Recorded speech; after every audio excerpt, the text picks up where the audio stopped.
and today I'm thrilled to dive into a fascinating paper by Steve Sayles titled The Coal Mine as Existential Theatre, Humour, Justice, and the Moral Grammar of Friendship. So, what's at the centre of this paper? Why does it matter? Sayles is investigating something we don't often stop to consider, how the grimy, dangerous world of a coal mine becomes a stage for deeper questions about morality, justice, and, wait for it, humour. The core problem.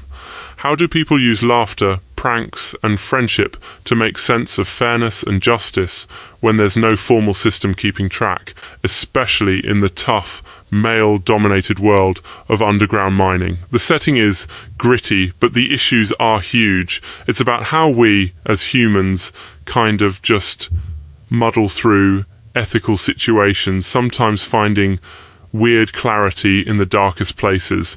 Let me pause there for a sec. Humour as a survival mechanism and a compass for a moral justice.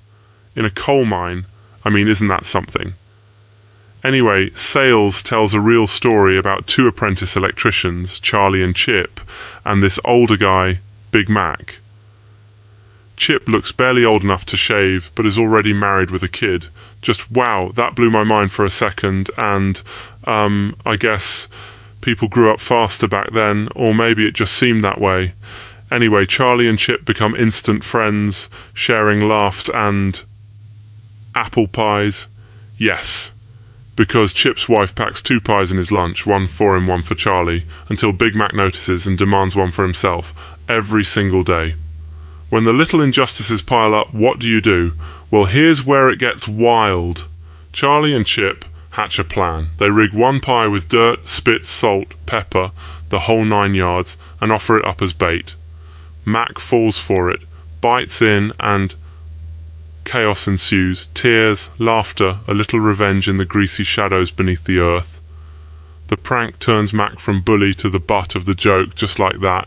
But the story doesn't end there. When Mac lashes out, punishing Chip, Charlie, who helped plan the prank, just laughs and distances himself, joining in with the laughter, and sort of abandons his friend for the moment.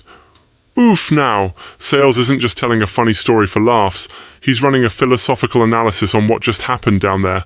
The method here isn't like statistical or survey-based, it's philosophical storytelling using narrative to dig into those tangled everyday ethics we often ignore.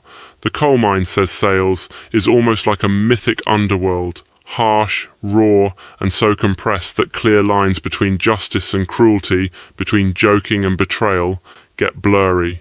A big takeaway here is that humour, especially in a tough place like a coal mine, becomes a way to correct abuses of power.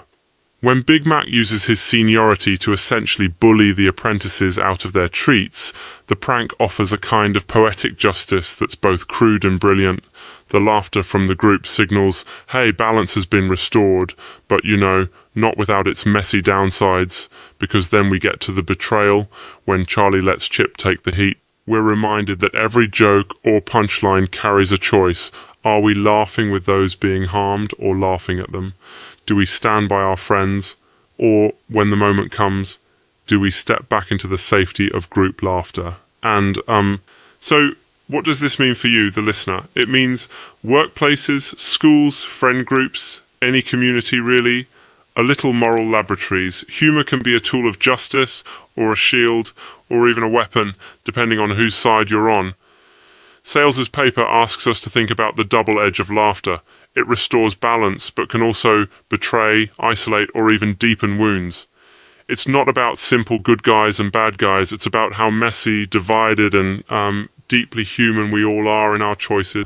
That's our dive into The Coal Mine as Existential Theatre by Steve Sayles. I hope you're leaving with a few thoughts to chew on. Maybe next time you share a joke or an apple pie at work, you'll think about the tiny moral dramas unfolding there.